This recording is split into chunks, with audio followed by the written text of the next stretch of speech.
Today in Across the Fence, our Bird Notes program features visitors from the north. We'll explain why and answer your viewer questions. Good afternoon and thanks for joining us. I'm Judy Simpson. As always on the fourth Wednesday of the month, I'm joined by Mark LaBarr, conservation biologist for Audubon, Vermont. Great to see you again. Always great to be here. So owls and viewer mail are on the agenda. They are. We are seeing, we're having a whole bunch of kind of an explosion of snowy owls, and then we have another rare visitor, the northern hawk owl, which has been seen as well. Yeah, a lot of pictures of snowy owls. Yes, and it's interesting, you know, because snowy owls, they depend heavily on the lemming population up north. And so there's two explanations for why we're seeing so many snowy owls. I mean, they're seeing snowy owls out, there was a sighting of a snowy owl in Bermuda even. Wow. And they're seeing them, you know, far south along the coast. And the first explanation is that the lemming population crashed and that there's not enough food, and that forces the owls to come south looking for food. The other possibility is there's too many lemmings, and that seems to be the case for this year. And basically, during the breeding season, there was so much food out there that the snowy owls were able to raise a lot of young. And with so many snowy owls, you know, being around, all of these birds had to find some extra space. And so we're seeing them here throughout Vermont, mostly in the Champlain Valley. I heard of a report a couple days ago of more than a dozen seen by one birder. Wow. In just touring around the Champlain Valley. So they're right now trying to compile and do kind of a blitz to try to see where, you know, these snowy owls are popping up. How difficult are they to see, and where should you go, I guess, if you want to see one? One of the best places to go is down to Dead Creek Wildlife Management Area in Addison. And I went down there with my daughter, May, and, you know, we were like, oh, okay, you know, one of the things that you do is you look for cars. If there's a bunch of cars pulled off the side of the road, usually they're looking for something, and the snowy's there. Plus, there are oftentimes birders there that will help you identify it. For us, we pulled into the parking lot right there at the goose viewing area and looked up, and there's a tree, and there was a snowy owl sitting right in the tree. There were a couple other cars there. People stayed in their cars, but the owl didn't seem to mind, and after about 10 minutes, it just kind of flew off out across the field. May and I then drove down the road, and sure enough, there was another spot that the owls have been reported, and there was a snowy sitting up on top of a silo. And sat there for a little bit and then flew out, landed in the field. Once they get out in the fields, and with the abundance of snow we're now kind of getting here late in the season, they become a little bit more difficult to see. But really, people have been getting good looks of these birds, you know, across the valley. It's been great. And you mentioned there's also another owl. Yeah, so this is another bird that we see here in Vermont on occasion. Sometimes we see them not in numbers like we do with the snowies, but that's the northern hawk owl. These pictures are from David Spicer. He's a Audubon, the New York City Audubon chapter member, and he gave me an email and asked whether the owl was around.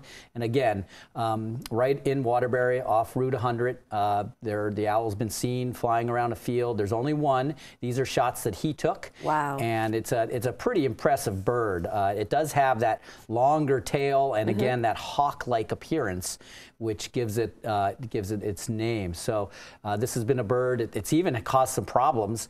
The car's pulling off the side of the road because it's Route 100. Right. You know, you have to be really careful if you go. There's no shoulder. There's no shoulder, and you know you've got people that have scopes, and that's a pretty heavily trafficked area. But another great owl visitor that we have to Vermont this year. How big is it? Oh, you know, they're probably the size, maybe a little bit smaller than, say, a barred owl. They're a medium-sized owl. They're not as small as screeches and saw-whet owls, and probably not as big as a barred owl, so just a little bit smaller than them. But, again, pretty characteristic with that, that longer tail and, again, that hawk-like look. Nice to know that even with this cold weather, there's some things that we can search for. Yeah, you know, people have been out and about, and it, like I said, it has been, you look on the computer and on the Vermont Bird Listserv, and, you know, snowy owl sightings are popping up all over the place. And people have now gotten to the point where they're even trying to I look for patterns on them to actually be able to differentiate, so they're not double counting birds to get a, you know, so each snowy owl is a little different? They have different patterns on them, and so by using that and getting familiar with that, they can, they can kind of figure out whether they're seeing 12 or 13, because the birds will move around. Mm-hmm. But they do seem to stick in what, you know, there's a couple of spots that if you go to, like the parking lot there at the goose viewing area, you know, your chances of seeing a snowy owl are pretty good. All right, well, we also have a number of letters, cards, and pictures from our viewers. This first one is from Bob and Claudine Perkins. Hi, Mark. Enclosed, please find this picture of a bird. I believe it's an eagle. We took this picture this summer in New York State near Ticonderoga. Let me know. What do you think it is? It certainly is an eagle. It's a young eagle. It's an immature eagle. By looking at some of the white that's there, you know, it takes an eagle about 3 to 4 years to mature to full plumage, which is that classic white head and white tail. This bird obviously has some flecking of white in it.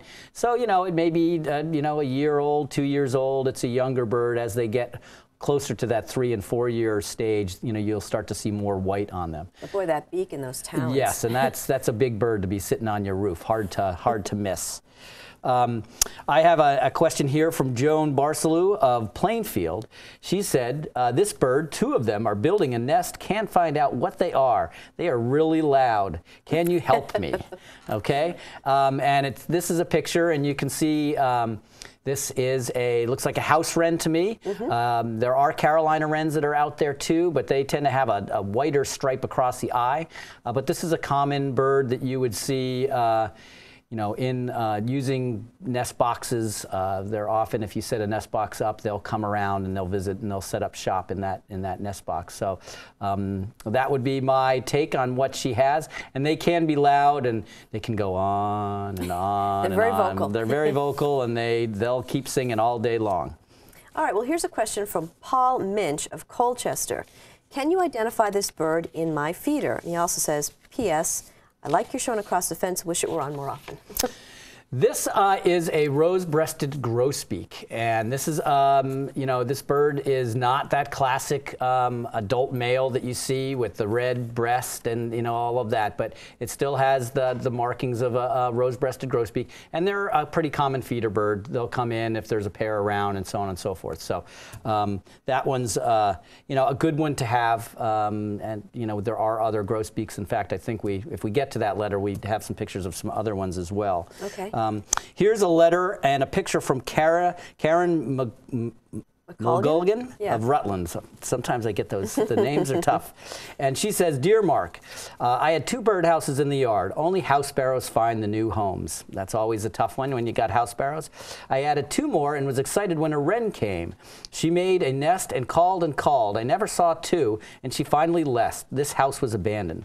The 4th birdhouse I put up in the front of the house next to the driveway. This bird came, and this is the photo, and you can see it sitting up there. Mm-hmm. Its beak was not like the sparrows, could not find it in my bird books.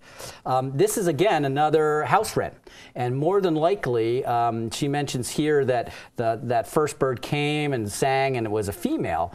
More than likely, it was a male. Well, it was a male, mm-hmm. And what they'll do is they'll often build nests in a number of different boxes, and then sing and try to attract a female to that box. So my guess is the same bird that was singing on that first box was also the bird that ended up setting up shop in the second box, and he had just made a second nest in hopes of attracting a mate. Wow, that's pretty clever. All right, well, let's see. You have a one from Marge Robinson of Sharon? I do. Dear Mark, we saw this bird on our front lawn. I took a picture of it, and it was within 2 feet, and it did not fly away. Then I saw it on my porch railing. I went out to take more pictures. I could have touched him. That was how close I was, and it still did not fly away. We think it is a saw-whet owl. If not, please tell us what it is. This is a Sharpshinned Hawk. And it is a beautiful bird. You can see it's little just sitting there. Again, they're a top predator. So it's interesting that this bird didn't fly away getting that close. But oftentimes, and people know this when they see barred owls and things like that, they'll sit in a tree and look right at you and not be too fazed by that. So this is a great visitor to your backyard. They're often attracted, we've talked about this a number of times, to bird feeders because they like to eat birds. And so they'll take advantage of all the birds that are hanging out at your feeder in hopes of getting a meal. Now, how big is this hawk?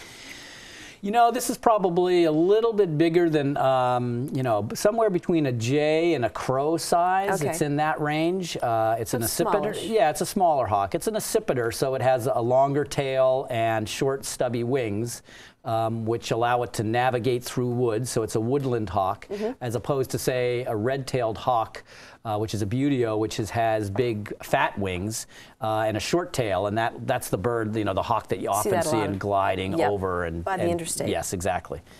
Okay, well, here's a letter and a question from Barbara D. Simone of Plattsburgh. She wrote a nice long letter. She was out with her hose, and she noticed that there was a bird that came right up to her. She lives in an apartment complex, and it's a dove, and she says that it appears every day.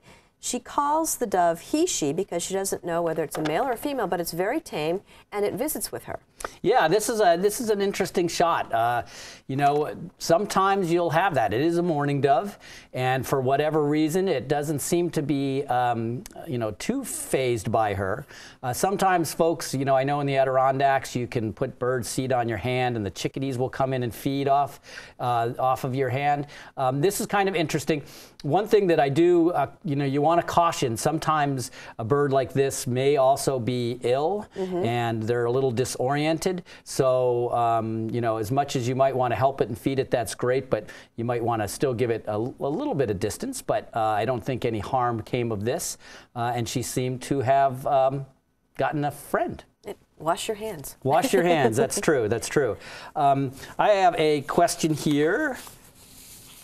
This is from Joanne and Ray Lobaz. B-A-S-Z, Bazzi, maybe, Bethel, Vermont. And they write, "Good morning, Mark. On Tuesday morning, we had 3 yellow evening grosbeaks at our feeder on the deck. There were 2 males and a female. We used black oil sunflower seeds, and they were on the feeder, the rail of the deck, and on the deck feeding. Very surprised to see them at this time. They do come in the summer, along with the black and white grosbeaks, which is the rose-breasted grosbeak. We have never seen them in the winter before, and they have not been back since Tuesday. Are they lost? Will they survive this cold winter? Unfortunately, you know, they you know, had been trying to get those birds back and kept the seeds out. And evening grosbeaks are like that. They, up the road, Bob Spears Museum, you know, Birds of Vermont Museum, they get evening grosbeaks all winter long. We're half a mile down the road. We have black oil sunflower seeds. We don't get any. Evening grosbeaks are visitors from the west. They're birds that have moved from the west and have come into the eastern part of the United States. They're perfectly adapted to survive the winter. And they do move in flocks, so probably what these folks, Joanne and Ray, kind of witnessed was a couple of birds that were moving around. They have big, thick bills, and they take advantage of that. So, you know, they're good at eating seeds, and they really like ash seeds from, you know, ash trees. Okay. So they're a bird that does breed here in Vermont, and we see them, you know, some of us see them during the winter months as well. Well, we have time for another question, Okay. and it's from Larry Cross. Hoping you can tell me why at this time of year I'm seeing so many flocks of robins here in Springfield, Wethersfield, and Reading. Yeah, well, the robin question, and I think you have another question right there kind of pertaining to it, which... Newport Center saw another bird said looks like a robin. It is a robin. And I had another question come in over the email. There seems to be a lot of robins around right about now. And, you know, we have robins here in Vermont on a pretty regular basis in the winter. You know, it's always been considered that first harbinger of spring to see the robin, but really these robins take advantage of of a lot of the crabapple trees and ornamental trees that are out there, apple trees. In this one case, the fellow wrote in, said the birds were actually picking on the old apples. And so they'll move in, they'll eat all the fruit in your ornamental, and then they move on to the next food source. And so you'll often see them in these big flocks. So. And waiting for a chance for the ground to thaw. Yeah, and usually we see more robins in years when there's less snow. So, the robins may actually, with the snow that's now coming in and we're starting to get a little snow cover on the ground, we might not see as many of them. All right, well, if you have a bird-related question, you can pass it along to Mark. You can write to him at Audubon, Vermont, 255 Sherman Hollow Road in Huntington. The zip code is 05462. You can also email your question to Mark. The address is mlabarr@audubon.org. Send along your questions, and he'll try to answer them on an upcoming edition of Bird Notes. Thanks so much. You're very welcome. That's our program for today. I'm Judy Simpson. We'll see you again next time on Across the Fence.